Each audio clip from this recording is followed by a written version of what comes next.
Welcome. Hello. Good evening. Welcome. And welcome to An Evening with the Incident. My name is Reese Roberts, and I'm the president of the Incident Sketch and Video Comedy. And my name is Julia Shuttleworth, and I'm the vice president of the Incident Sketch and Video Comedy. But tonight, we view our jobs not as comedians, but as shepherds, guiding you, the audience, through a world where, in times like these, art like this is more necessary than ever.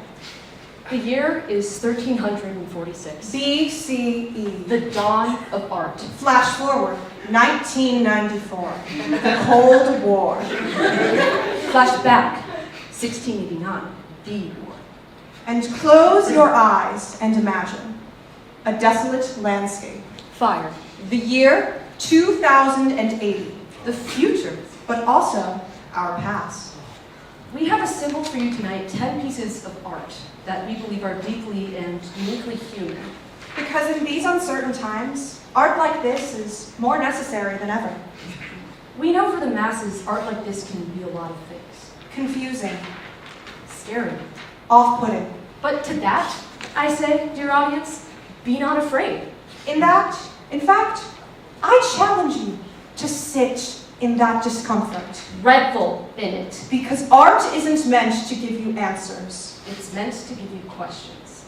Watch in awe as 13 of the community's finest artists benevolently share with you their creative craft as they're pushed to their very limits to give you a night that is enlightening, electrifying, and most of all, important. Watch the artistic processes of a table read unfold in real time. Its shock, awe, and spectacle. But also the grounded sense that reminds us everything is words. And who are we, if not words on a page? Because in these uncertain times, art like this is more necessary than ever. Our first piece of the night took 10 years and $30,000 to write. Critics have called it many things: a sketch, a story, a whisper, a scream. Author Oscar Ingram calls it a personal cry for help, a delve into the innermost parts of his pain, the other depths of his psyche, raw human experience encapsulated in a matter of 4 gripping pages. 4 pages stained with blood, sweat, and tears. In this piece, the author asks, what does it mean to feel real pain? What does real pain feel like? The answer? Sharp and palpable. At its core, it's a visit to and critique of suburban America. In this sketch, Ingram shows us the classic American dichotomy, one of class, of power, and economic agency. The audience will be made to face an uncomfortable truth. At times, the curtains float open so wide that it's not quite clear if what you're experiencing is a tale of fiction or deep, shameful honesty. Either way, this profound and, at times, disturbing narrative takes you places you can never go back to. This is Thumbtack Eater.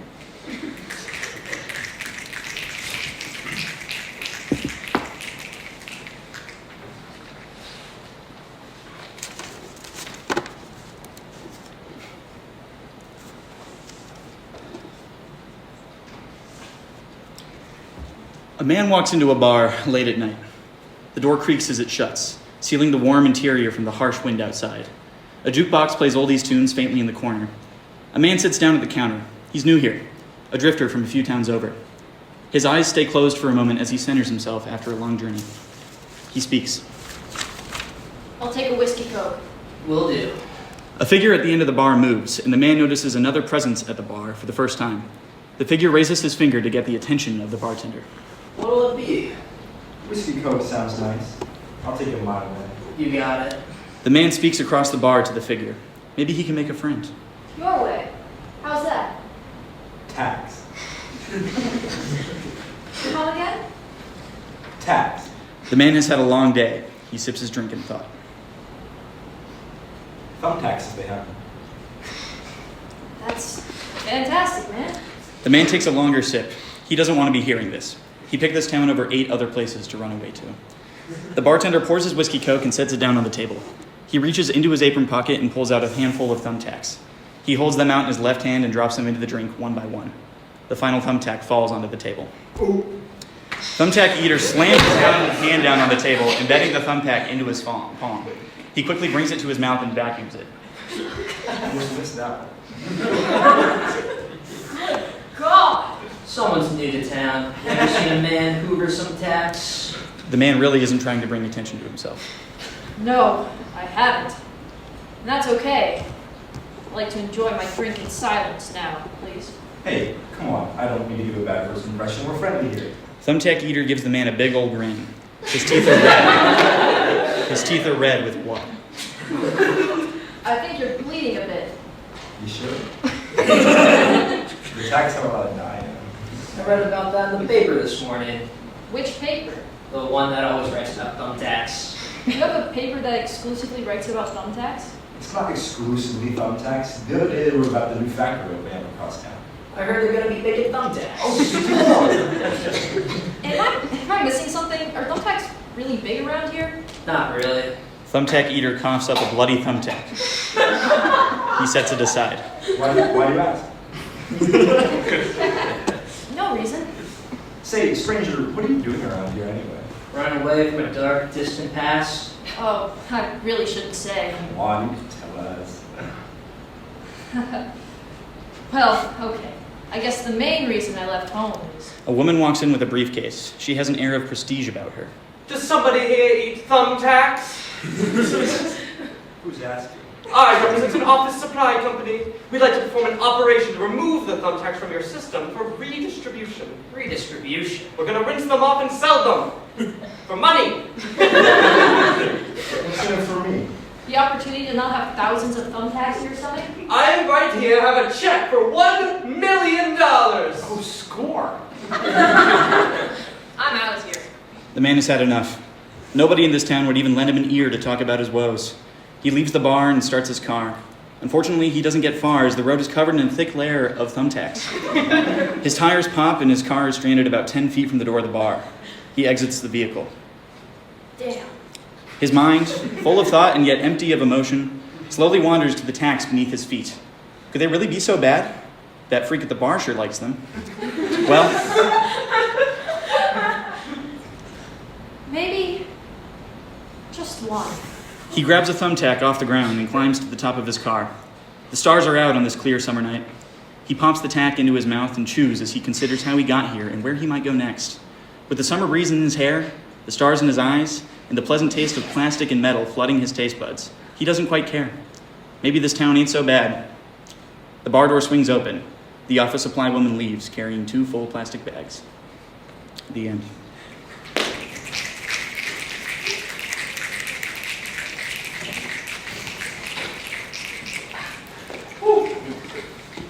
Our second author of the night, Jesse Smith, is a multimedia, multi-disestablishmentarian artist who hails from Southern California, but considers creativity to be his one true home.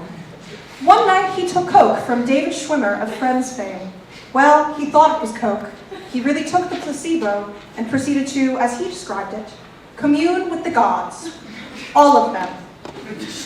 He open palm slapped his waiter, co-opted a Vespa from an Uber Eats driver, and the next thing he remembered, he was shoveling fistfuls of Triscuits down the beaks of ducks at the Dell. This episode inspires our next piece, a reimagining of a lucid episode performed, as the French say, à la carte. This is Dreams.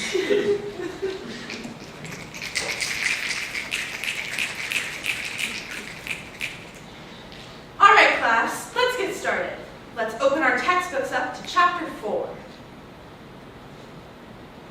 Jesse, you're late. I know, sorry. It won't happen again. Jesse sits down. Dude, where have you been?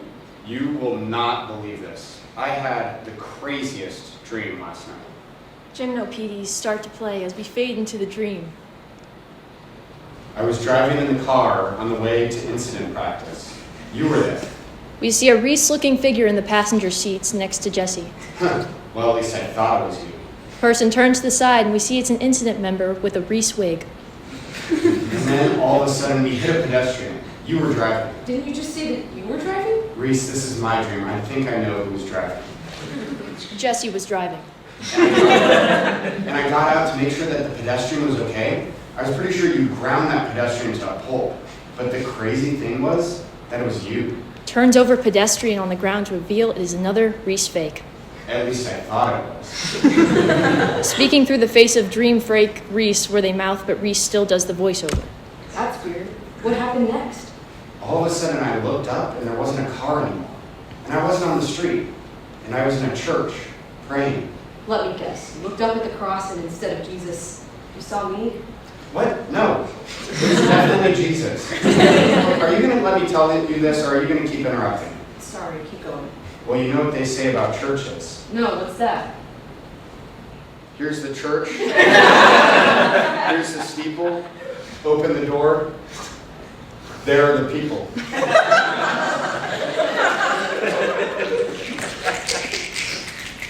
Sir, who else was in there? Nobody else, just me. Shows wide shot where only he is in there.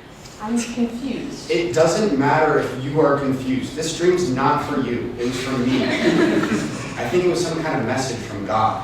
What makes you think that? Because the next thing I knew, I had in my hands a letter from God.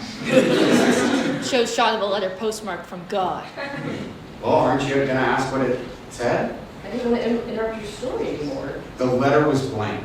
Whoa. The letter was blank, except from the far right corner, someone signed this. All of a sudden, Jesse is at the front of the classroom drawing the meme S character signature on the chalkboard. Sorry, you can have it back now. Hands chalk back to teacher. What could that possibly mean? I have no idea, because I lost the letter. How did you lose the letter? I lit it on fire. On fire? Yeah, I figured God always communicates with people through fire, so if I lit the letter on fire, it would reveal a hidden message or something. Not only did that not happen, but something bad must have happened, because the next thing I knew, I was in the hospital surrounded by all my closest friends. Was I there? Reveals scan of room of everyone there. Reese is definitely not there. Yeah, no, for sure, you were there. It was weird, because it was like I was on my deathbed as part of some sort of goodbye ceremony. And everyone knew the rules of the ceremony except me.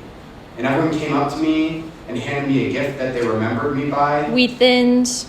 And it must have been that in that antechamber in Clark Hall, because there were so many penises above me. And once all the gifts had been given to me, everyone departed, and it was just me.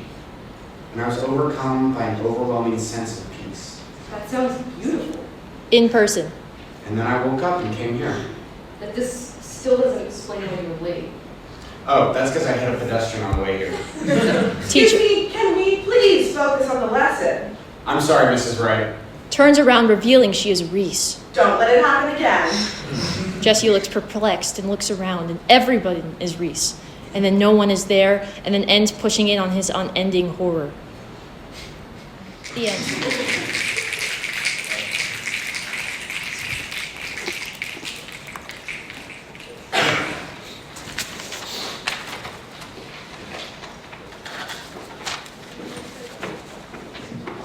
The next artwork of a sketch really delves deep into the human psyche. Authors Vinnie Longwillow and Gavin Lacey go conversation through conversation, picking apart what it means to be Italian. As Gavin grew up in New Jersey and Vinnie is the token Italian of the incident, their whole lives they've discovered the intricacies of Italianness. What does it mean to truly be Italian? Those pervasive stereotypes, although true, reflect on the Italian identity. Is it too loud to be Italian? Is it sufficient or necessary? It investigates whether Greece is used or produced by Italians. To be a standout part of society is a blessing and a curse. Is this the real-life example of Spider-Man's mantra, with great power comes great responsibility? Please, sit back, enjoy, and observe Mario.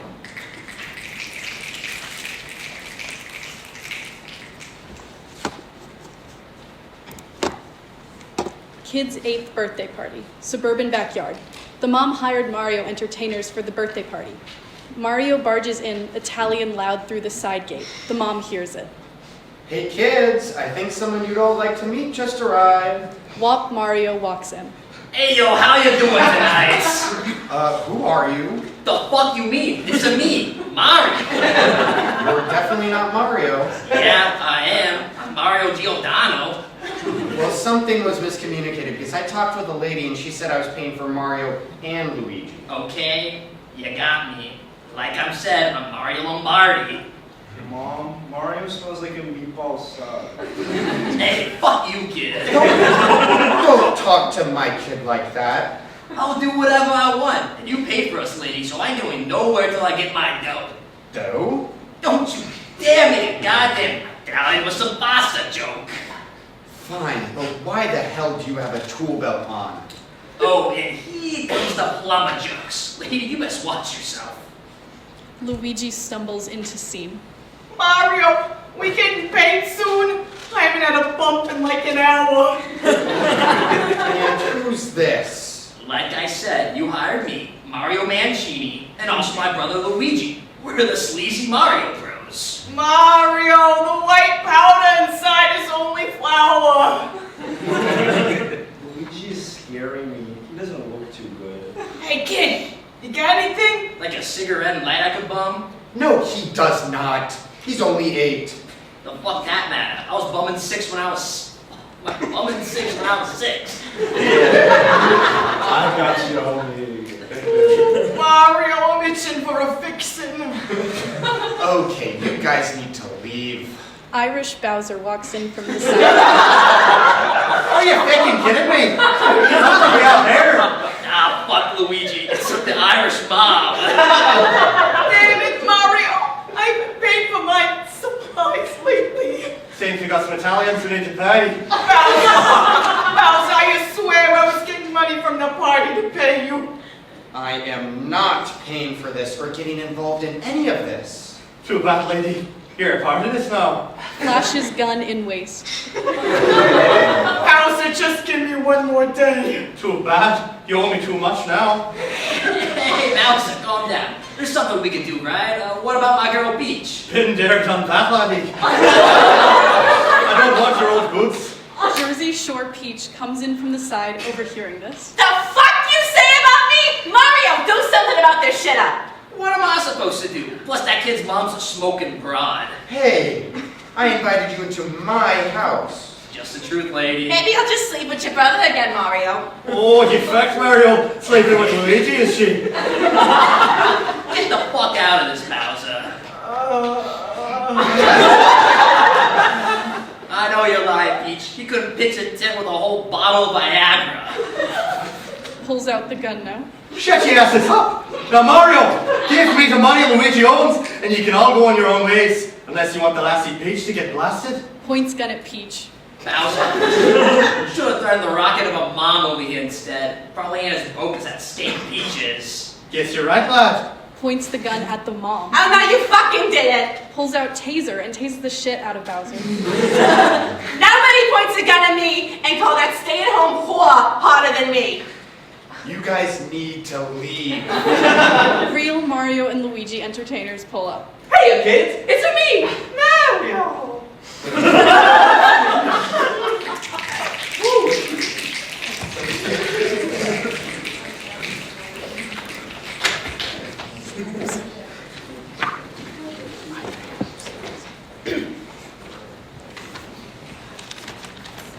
Everyone needs an escape. In this whirlwind world, it's a gambled guess as to whether we will ever feel truly at ease. Baby steps patter across the stable earth of childhood, and in too little time, they pick up the pace. No longer chubby slabs of flesh and bone, but hard, unforgiving leather oxfords that click across floors and floors of office cubicles. Once the shoes are on, they don't come off. Play is a fleeting thing, no? In this sketch, author Reese Rollers asks what it means nowadays to have the privilege to escape into another world, to travel to another plane of existence, and to evade reality itself. Can we still escape? Or is it too late entirely to do so in our cold, cruel, modern world? This is Big Jacket.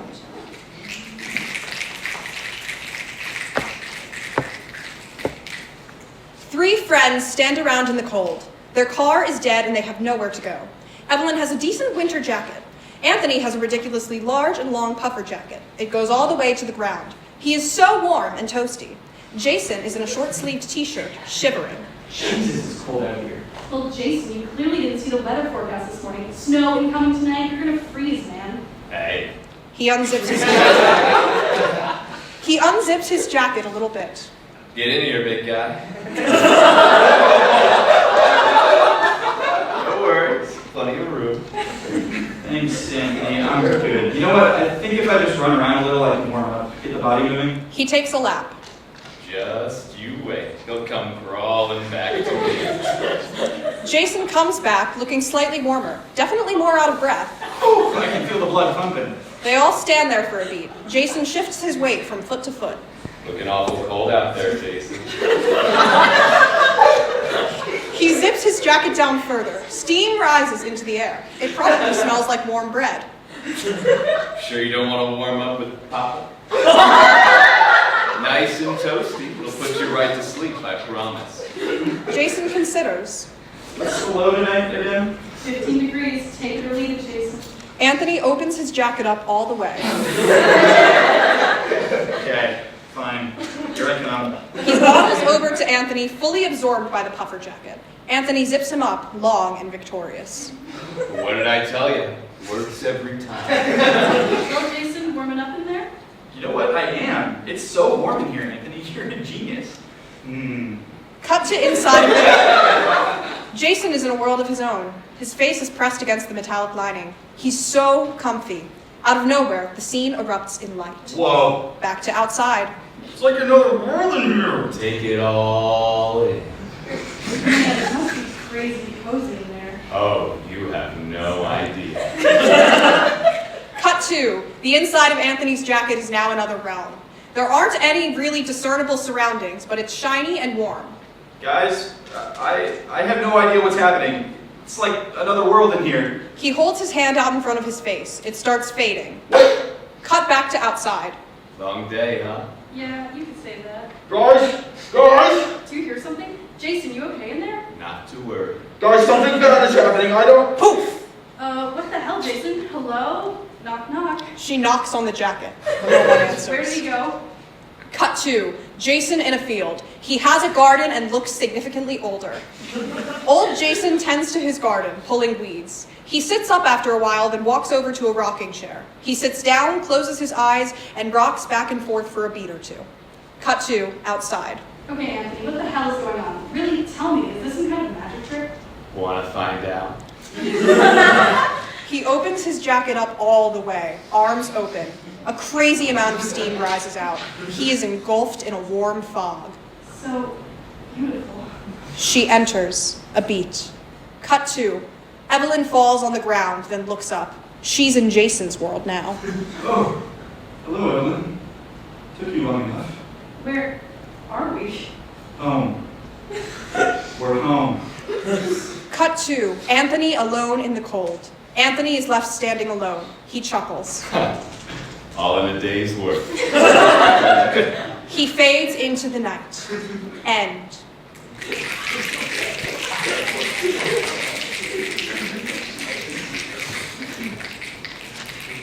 This next experimental piece asks questions authors Julia Shuttleworth and Savannah O'Leary believe to be fundamental to examining composition, creation, and the human experience. What does it mean to be human? Moreover, what does it mean to be anything at all? In many ways, it's an homage to art itself and the people who create it, the conflict, ingenuity, and often cold reception of a society that is not yet ready for it.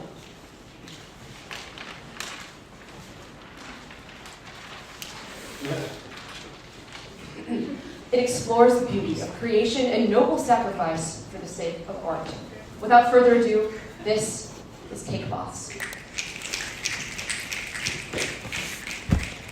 Cue Cake Boss theme music.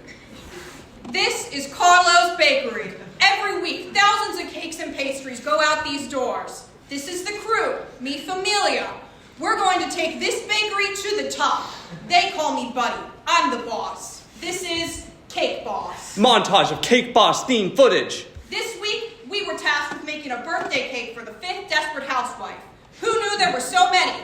Here at Carlo's Bake Shop, we're trying to push the boundaries of cake making. Cut to animation of cake idea. It's going to be a light and airy Earl Grey infused sponge cake with a white chocolate mousse and raspberry buttercream in the shape of a human man. That's right, we're getting anthropomorphic up in here. Cue montage of people screaming at each other in the Cake Boss kitchen. I'm not gonna lie, it was an unexpectedly difficult process. Video footage of them dropping the cake. A clock ticks. It's too late. But by the end, we all came together and made something we were all proud to put on display. Cut to the party. People are chatting and having fun. Cake Boss wheels on a platform with the human shaped cake. We're really happy with how it turned out. The party stares at the cake. The cake moves. Why is the cake moving? No, he's not. I think I saw it move too. The cake coughs into its elbow. See, the cake just coughed and moved. Fuck you, I'm the cake boss. Did you cover him in and fondant and bring him in as a cake? You can't arrest me, I'm the cake boss. Ooh, he said he's the cake boss. Is he okay? Can he breathe in there? Should we let him out? He's fine. He has 3 more minutes of oxygen, we think. There's a key inside the cake? There's a man inside the cake? Don't worry about me. I'm sorry. What happens when we go in and cut the cake? A noble sacrifice. That's what happens. Huh? You said you wanted me to breathe life into the cake. I did what you asked. Will there be blood? Blood, red velvet, it looks the same. You said it was a sponge cake. We can't get what we want all the time, Janet. I'm the cake boss. He's the cake boss. We're not eating the man in the cake. Fine, since you want to be so pissy about it, we also brought in a chocolate fountain. Great, bring that in. Cake Boss wheels in a table. It's a man spitting chocolate out of his mouth. That is a man spitting chocolate out of his mouth. You own a bakery. Why can't you just bring in a normal baked good? Because I try not to limit myself. I'm the cake boss. He's the cake boss. I'm really proud of the work we did at the party. I just know my father, Cake Boss Sr., would be smiling up at me, very proud. The party guests begin to cut into Cake Man. Please, please, no. No, I'm not ready to meet my creator. Your creator? I think you're talking about me, the cake boss. Hard cut, Cake Boss.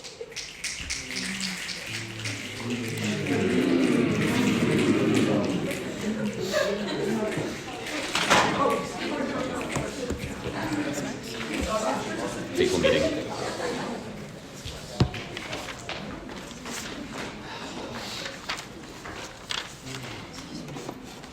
And with that, we come to the point for intermission, which we will not be taking because we believe to take a break from art is to take a break from being human. Which, in uncertain times like these, where art like this is more necessary than ever, we really can't afford. So with that, please enjoy this next piece in which Kelly wanted to explore what would truly be uncovered if he reverted mankind to his basest instincts. He believed that you can uncover a certain primal grit in any circumstance, even if the situation spawns from a casual encounter on the street. The inevitability of the human spirit survives this piece, and Kelly wanted to show you what it looks like, no matter how disturbing it might be. This is a fateful meeting between Kelly and hers. The scene opens as Kelly and Harrison enter from opposite entrances. They catch up casually. Hey, man. What's up, Kelly? Not much. How about you? All good here, man. Hey, so are we... Yeah, we are. Yeah. So... Yeah? Yeah, let's do it, man. Yeah.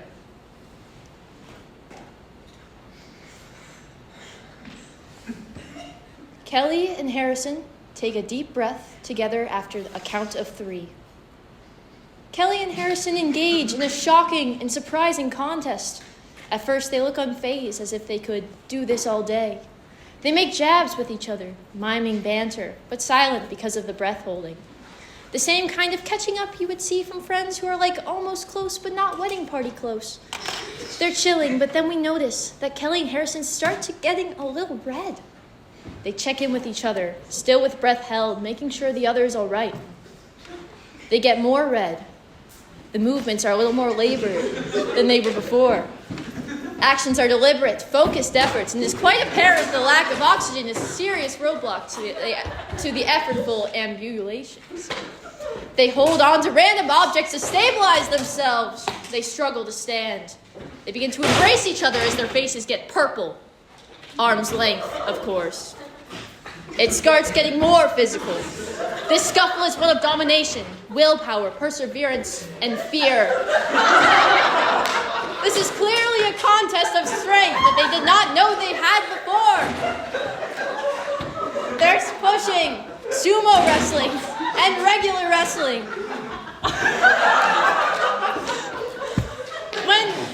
When one's strength begins waning, the loser crumples to the floor, grabbing at the other person, defeated. The loser, defeated, does not arise after his momentous fall. The winner, shaken and horrified, looks down at his companion in mourning. The winner kneels down and grabs the loser's hand, finally taking his first deep breath. The winner rises, teary-eyed, and gathers his courage, finding resolve deep within him. He's shaken. He is filled with a primal vigor unbeknownst to him before. The winner then begins making primal ape-like and howling noises. He beats his chest while galloping and parading around the room. And suddenly, he stops. He collects himself and adjusts his shirt, cleaning it off, and walks off stage without another word to the loser. Lights out. Finn.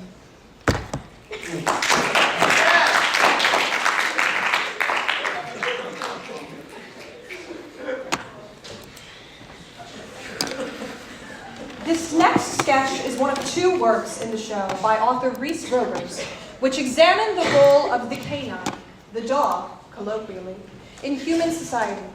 They say that dog is a man's best friend, but what about women? What about girls? Too often we are expected to put on a mask and face the world with a smile despite what's burning inside.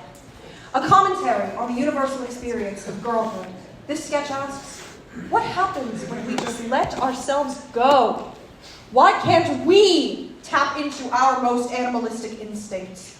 Why can't we snarl? Why can't we growl? Eat grass when our stomachs are upset? Skitter across a polished wooden floor because our nails are too long to find friction? These questions and more to be explored in Bitch, Be For Real. Two ladies are grooming their dogs side by side. It's like a DIY barbershop, but for dogs and their owners. Corkin's dog is a classic Jack Russell Terrier with short fur. Bledna's dog is a King Spaniel with luscious locks and a bunch of fuck-ass bows clipped on its ears. Both women are silent for a while as they tend to their dogs. Corkin tries to break the ice. So nice there's a space for this kind of thing now. Bledna is actively ignoring Corkin. She is humming to herself to block out Corkin's advances. Corkin, God bless her soul, tries again to make some friendly conversation. You know, I'm just so sick of always having to clean up the bathroom after this little rascal gets in the flower garden. It's nice to have somewhere I can give him a good scrub every now and then, right? It's a genius idea, really, this place. Bledna is fixated on her dog's ears. She's picking up strands of hair one by one, then letting them fall. She's humming, back now turned to Corkin. Well, bud, can't please them all, can you? That's a good boy. Bledna snaps out of her stupor, then whips around to face Corkin. You've got a wiry run with pinpricks in its pelt. Look at it. That buck could drop blood from your eyes after a single glance its way. Bledna covers her dog's eyes. Corkin looks to the side. Oh, okay. Bledna stares at the Jack Russell for a while until he looks innocently back up at her and does the cute little tongue out thing. Oh, God. Oh, Jesus. Looking at you. Don't look at me. Cover his eyes. What are you talking Cover it up now. God, I'm in agony. The blood. The blood. Oh, God. Okay, goddamn. Sorry, bud. Just gonna. She gently covers her Jack Russell's eyes. Okay, they're covered. Are we good? What's your deal? What's my deal? Ha! She scoffs a few too many times.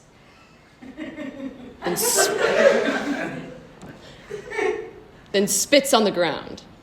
She throws a piece of kibble in the air, catches it in her teeth, then looks pointedly at Corkin. Holy shit. Bledna spits the kibble at the window. Tink! What's my deal? I've got a prize pup with luscious locks. Look at that. She's gorgeous. God. Tucker about CVS brand Vaseline, women's 12-in-1 hair and nails vitamins.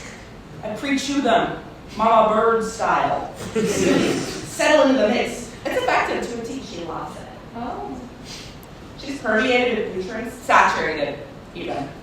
She's a live wire. You can consume the nutritional equivalent of an apple slice with a single stroke. Look at her. Touch her. Touch her! Corkin hesitantly reaches for Bledna Spaniel. Bledna snaps Corkin hard in the face. Dad! Damn your dog's a shame, you fool! Oh my god. Look at her! You lay a single finger on this bitch, you'll undo years of work. The oils. I don't mean bitch in that way. Let me just clarify. It's bitch like the dog. But one touch would be disastrous. She'd be devastated. Cut to the Spaniel's face. Slow zoom in on its soulless eyes. God, she's just so special. Bledna keeps putting more and more bows on the dog's head until she literally can't fit any more on. Corkin is still covering her dog's eyes. She's sweating a lot too. Must be rewarding to have a dog with such well-manicured fur. Fur! This is not some mangly pelt, dear sister mine. I can't believe you'd suggest something so ludicrous. Cue a really sad, wet flop sound. No. Well, poor thing.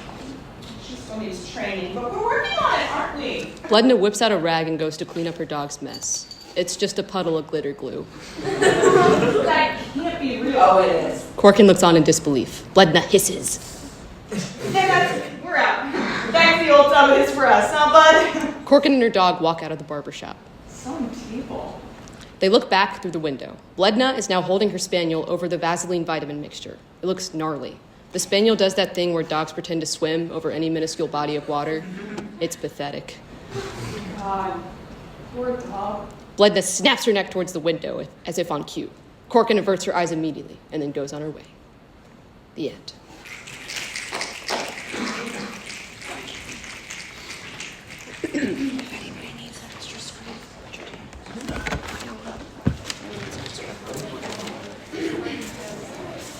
Our next work is a period piece that examines the intersections of love, family, and taboo.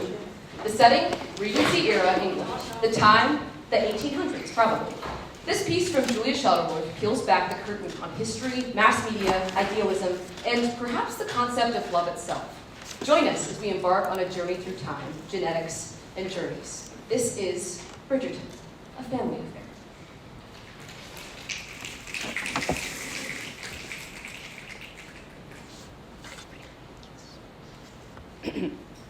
Welcome back, dearest readers. As the dawn of the matchmaking season draws upon us, the town is abuzz with rumors of the Queen's latest diamond, Eleanor Stonesmead, romancing the town. My passion for thee doth not know no bounds. Thou art closer to me than my most dearest of kin. I doth not know as much about thy family. Please tell me more. Well, I maintain an exceptionally close relationship with my Aunt Marion. She's back living in the countryside, but God, do I miss the smell of crumpets in the morning. I feel so close to you right now. My mother's name is also Marianne. What doth her last name be, dearest Eleanor? Renningston, why doth thou ask? Fine. But remember, dearest readers, it is the Regency era, so family record keeping was not quite so robust. Let's shift our attention to the youngest Bridgerton sister, Sneezewort Feverfew Bridgerton, as she is courted by the wealthy Thane Robert Buttersock. Oh, thy Sneezewort, how I need thee biblically. Let me wander inside thee, as our bodies join to become one. My dear Thane Buttersock, take me to thy bedroom. They ascend the stairs. Sneezewort picks up a photo from beside Buttersock's bed. Who doth this be? My sister. She left to pursue an education 15 years ago. We have yet to see her since, but every day I ache for her return. My dearest Theodora. Theodora Moggerbridge. That's the one. Oh, God damn it! They appear to have more in common than merely their love of gowns and balls and other Regency-era things. Cousin? Mother! Jesus, how old are you? A violin cover of Cheap Thrills by Sia begins to play. Again, readers, forgive the incest of it all. I I cannot stress enough how small the population was of Regency era, not London, Britain. Let's check back in on Eleanor. Eleanor and William Throp Rosenberry are meeting in the dark. It's pitch black. We can only hear their voices. Dearest readers, this affair may be among the most scandalous of their time, as Dame Eleanor and the lowly William Throp of Mudship Bottom came from the most dramatically disparate of social castes, having encountered each other only from a chance meeting one late night in the street of Garbagethorpe, while Eleanor likes to pretend to be a lowly, poor piece of shit. My God, thy anonymity is just exhilarating. To think a lowly sewage boy of the streets could become one with the mysterious Lady of Elegance. Let me see thy face. He turns on the lights. They stand face to face. A look of recognition. Do I know you from somewhere? Were you at any chance at the Mudship Bottom family reunion of 1800 and... Oh no. Mudship Bottom, my dearest secret, the identity I've tried so hard. William Throp begins drawing out a family tree on the whiteboard. So that would make us? First cousins, yes. They consider for a minute. Well, it isn't siblings. They shrug. Yeah, I'm cool with that. A violin cover of Sabrina Carpenter's Espresso begins to play. But it doesn't stop there, dearest readers, for wedding bells doth start ringing soon indeed. So, how do we know which side to sit on? Oh, left side's the groom's family, right is the bride's. Okay, but my mother is sitting on the right and my father's sitting on the left. We are gathered here today to celebrate the happiest union of Millicent, daughter of Viscount Edmonton Fatherman and his wife Deborah, and Branthony, son of Viscount Edmonton Fatherman and his wife Deborah. Fuck not again. From legendary creator Shonda Rhimes. Oh, no, she said she didn't want to be involved with this one. From some pervert somewhere, I guess. A violin cover of Dua Lipa's New Rules. Hard cut, Bridgerton, a family affair.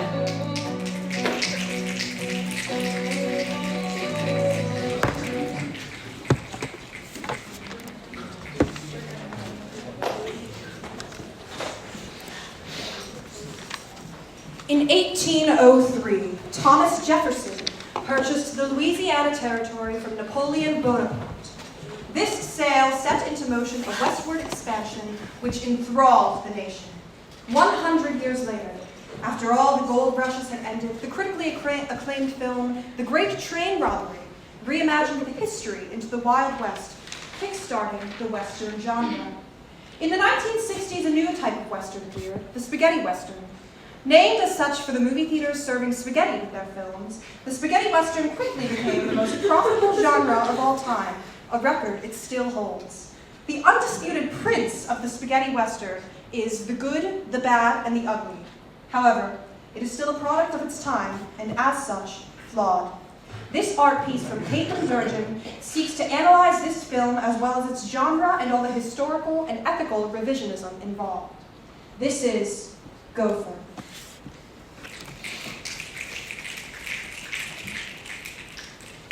One walks in with a map. They count out their paces before looking down at a patch of dirt. After 3 long years, the lost treasure will finally be mine. One begins to dig with their hands. A shovel falls in front of them. It will be a lot easier to dig with this. Two threatens one with a blade. The old captain. I should have known you'd have followed me. Start digging. One starts digging with the shovel. A shovel is thrown in front of two. It'll be a lot easier to dig with this. You bastard. You start digging. Another shovel appears from off stage. It'll be a lot easier to dig with this. Okay, we have enough shovels. The traveler, damn, I thought I lost you back. Three gets hit in the side of the head with a shovel. It'll be a lot easier to dig with this. The soldier. This is getting absurd. The 4 of you better get to digging. 5 is hit by a falling shovel. It'll be a lot easier to dig with this. We already had that shovel. No, that was a different shovel. Where did you get another shovel from? Is he alright? 5 lies unconsciously. A shovel falls on top of him. It'll be a lot easier to dig with this. He's out. He's not going to be able to dig. He's right. Let's get back to digging. Thank you. 1 and 2 start digging. 5's unconscious body is thrown on the dig site. It'll be a lot easier to dig with this. No, it would not be. Another shovel falls in front of them. It'll be a lot easier to dig with this. A shovel is thrown into Four's side. It'll be a lot easier to dig with this. How did you back up? Where do all these shovels keep coming from? 2 drives in an excavator. It'll be a lot easier to dig with this. You're not wrong, but also, where did you get a fucking excavator from? This is an island. A shovel is thrown and hits 2 on the head, knocking him unconscious. It'll be a lot easier to dig with this. How many shovels do you still have? 8. 2 is lying unconscious on the wheel of the excavator. 5 is lying unconscious on the site. When did he get knocked out? 1 picks up a shovel and knocks out 3 and 4. Finally. 1 digs up the treasure, a large treasure chest. 1 pulls it up. He opens it up. God fucking damn it. Hand to see inside the treasure chest. It's a shovel.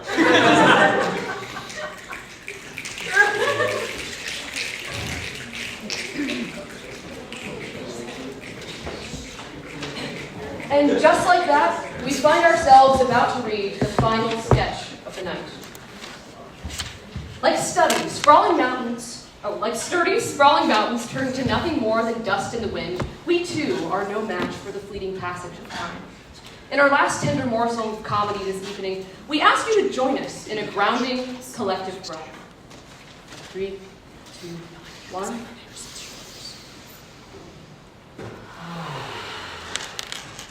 Thank you. The evening may soon be coming to an end, but don't worry, this isn't goodbye. We'll always have each other in this moment, a moment we will never forget, because we can't forget. Our final sketch of the evening is The Ladder of 2 Bodies of Work by author Rhys Rovers that explores the role of the Canis Familiaris, the domestic dog in contemporary society. We've all heard the phrase, every dog will have its day, but it's all too easy to forget that once the sun rises, it later must set. Every dog will have its day, yes, but what happens when the night falls? When darkness spills across the canvas of the earth, and we are left alone to face our truest selves, our deepest fears? This is The Boxer.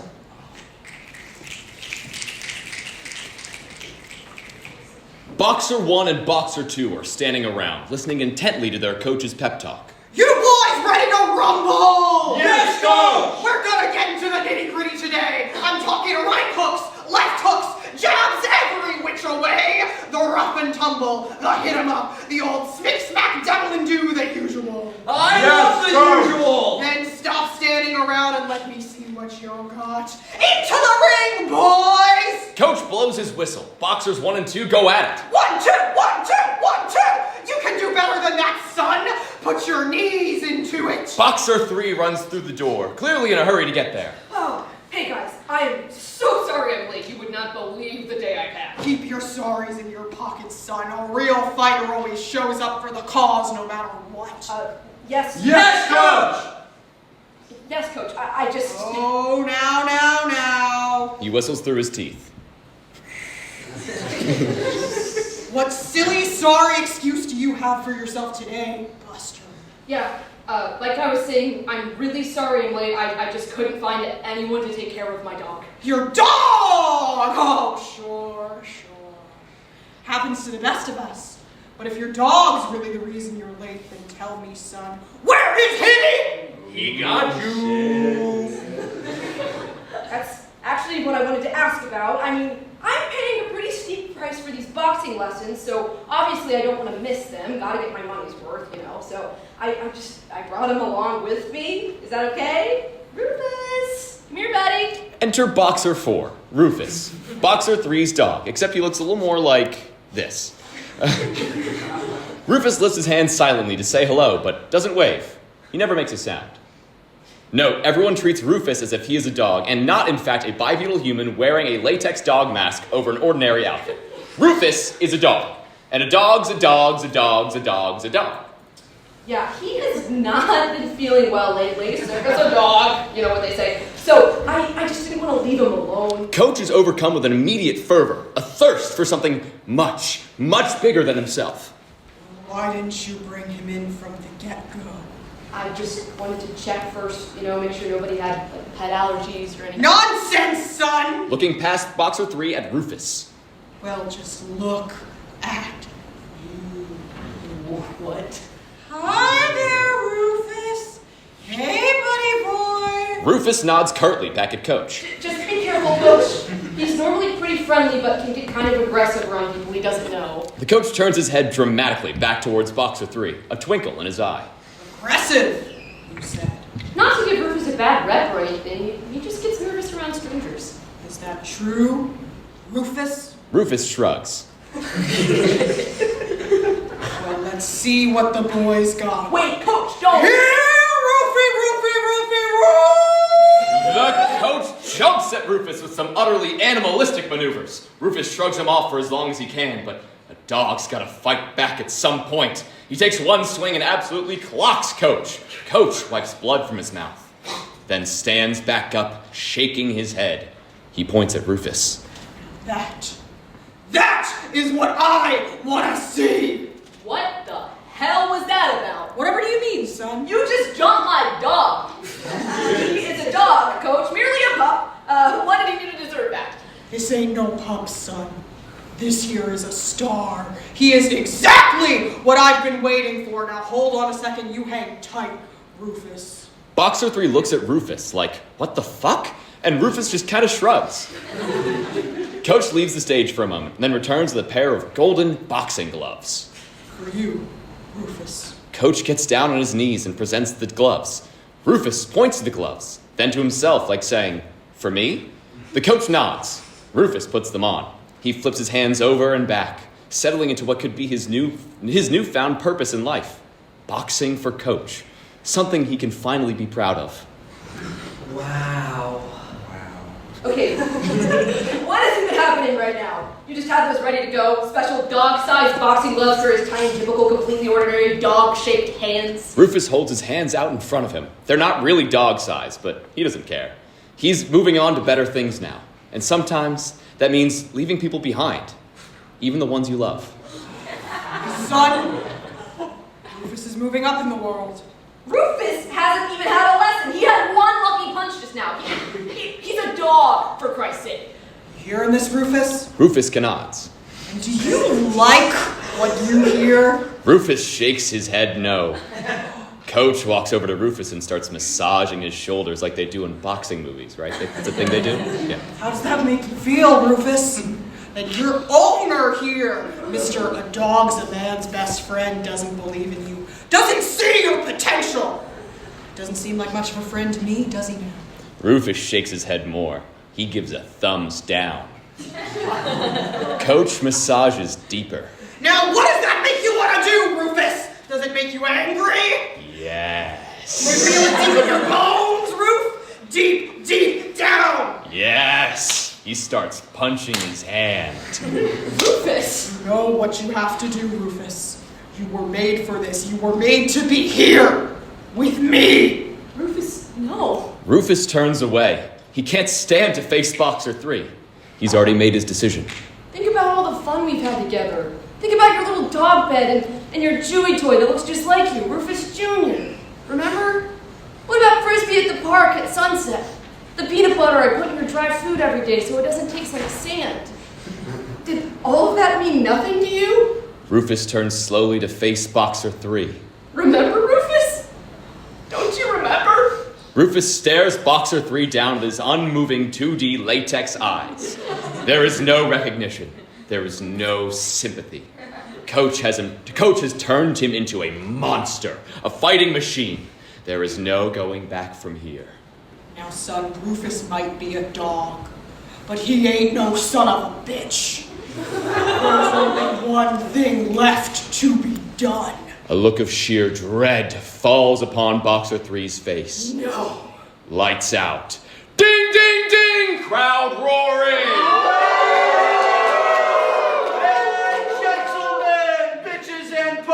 Welcome to the first ever throwdown at the Doghouse. Lights up! A ring girl walks across the stage with a round 1 sign. Boxer 3 stands in the ring alone.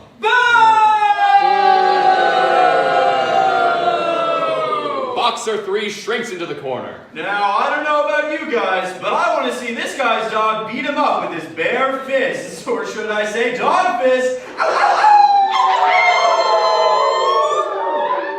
Boxer 3 puts his head in his hands. There's nowhere for him to go, nowhere to run.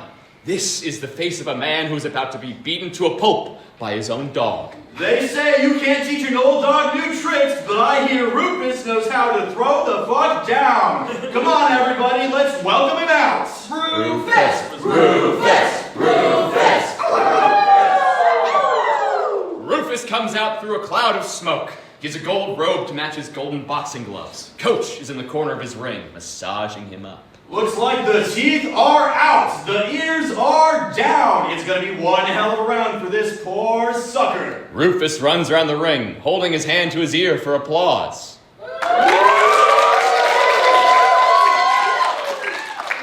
Happened to us. Rufus stares right through him. Boxer 3 grabs his shoulders. You don't have to do this. Rufus stares him down harder. Get your head in the game, Rufus. Rufus nods, then shoves Boxer 3 back into the ring. He does the two-finger "I'm watching you" gesture, then head huddles with Coach in the corner. Buzzer noise. It's time for the matchup of a lifetime. Fetch yourself some popcorn, maybe a soda or two, because we're witnessing history tonight. In 3, 2...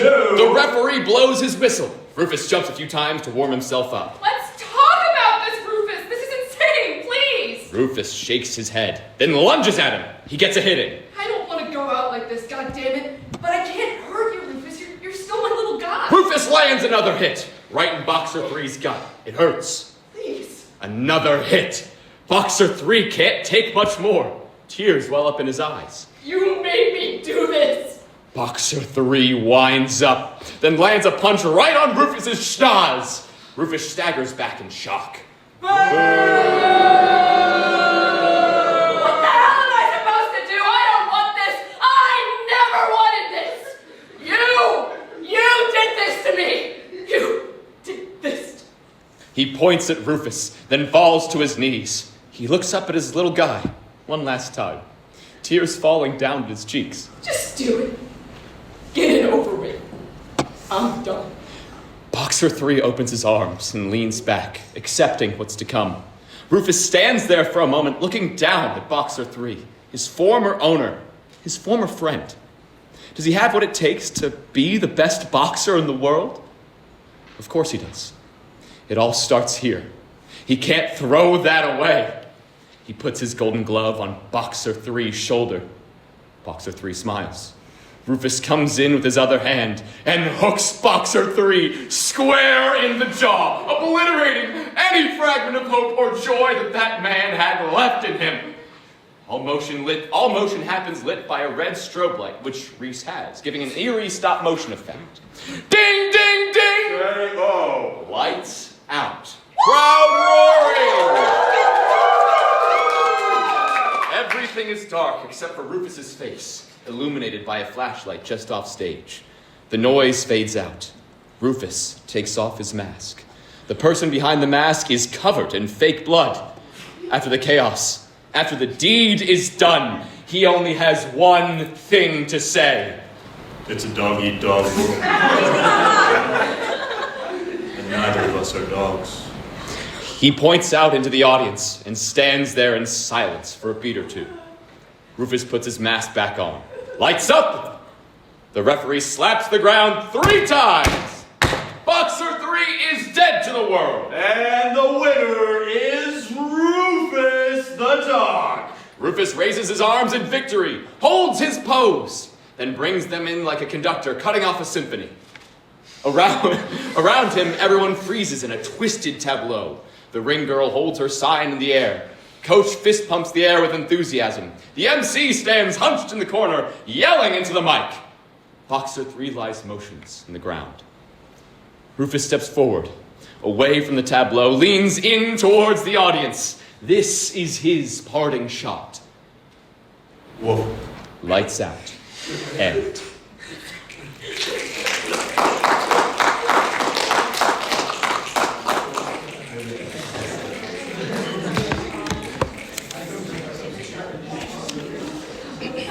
And with that, our show, nay, our journey, concludes. Thank you for attending an evening with the incident. Because in these uncertain times like these, art like this is more necessary than ever. Thank you.